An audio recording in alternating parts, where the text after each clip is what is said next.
Ang pakiramdam ni Pedro. Matapos na ipahayag ni Pedro na si Jesus ang Kristo, ay nagsimulang sinabi ng Panginoon na siya ay kinakailangang magdusa ng maraming bagay at itakwil ng matatanda ng mga punong pari at ng mga eskriba, at patayin at pagkaraan ng 3 araw ay muling mabubuhay. Maliwanag na sinabi niya ang salitang ito.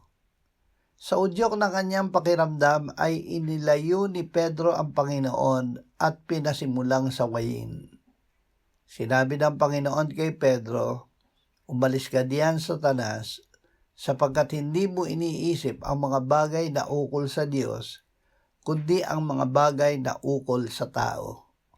Huwag ang ating pakiramdam, kundi ang pananampalatayang mula sa salita ng Diyos ang ating panghawakan."